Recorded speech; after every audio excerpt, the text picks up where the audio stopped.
আজকে তোমাদের জন্য একটা ইউনিক কোশ্চেন নিয়ে চলে এসেছি, যেটা কিনা তোমরা এইমস প্যারামেডিক্যাল নার্সিং বা জেনপাস এরকম টাইপের এক্সামের জন্য খুব পেয়ে থাকবে। এই কোশ্চেনটা কি আছে, how many orbitals are there in the n equals to 3 shell. মানে হচ্ছে এম শেল, আমরা জানি কে এল এম এন এরকম করে আমাদের শেল হয়। তো সেই শেলগুলোতে যেখানে ইলেকট্রনগুলো ঘুরছে অবিরত, সেইখানে 3 নম্বর শেলে আমাদের কতগুলো অরবিটাল থাকে। আমরা জানি যে আমাদের যদি কে শেল হয়, কে শেলের ক্ষেত্রে আমরা ফার্স্ট শেল বলি সেটাকে। ফার্স্ট শেলের ক্ষেত্রে আমাদের 1s, মানে 1s এর সাব শেল হচ্ছে s, তো সেইখানে একটা মাত্র অরবিটাল থাকে।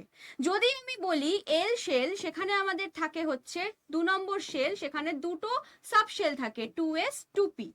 আর যদি আমি এম শেলে ডিরেক্ট চলে যাই, তাহলে আমাদের 3 নম্বর শেল, সেখানে থাকে 3s 3p 3d।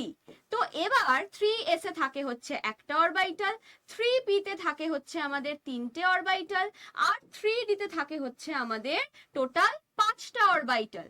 তাহলে একটা, তিনটে, 5টা টোটাল প্লাস করলে আমরা পেয়ে যাব হচ্ছে টোটাল 9টা অরবিটাল। তো এই টোটাল 9টা অরবিটালই হয়ে যাবে আমাদের রাইট অ্যান্সার। তো আমাদের সি হয়ে যাবে রাইট অপশন। তোমরা কারা কারা এটা আমারও আগে করে ফেলেছো সেটা কিন্তু অবশ্যই কমেন্ট সেকশনে জানাবে। আর সেল, সাবশেল, অরবিটাল এইগুলো তোমরা কতটা ভালো করে বোঝো সেটাও কিন্তু আমাকে জানাবে। আর এরকম টাইপের ক্লাস পেতে, এরকম টাইপের মানে অঙ্কের এরকম একটা ফরম্যাটে ক্লাস পেতে তোমরা কারা কারা চাইছো, কারা কারা এইমস নার্সিং প্যারামেডিক্যাল দিতে চাইছো, তারা কিন্তু অবশ্যই আমার সাথে যোগাযোগ করতে পারো 7003537477।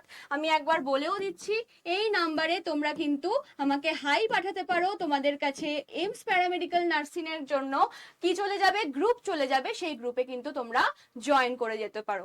তো আবার দেখা হবে এরকম কোশ্চেন নিয়ে। আজকের মতো টাটা।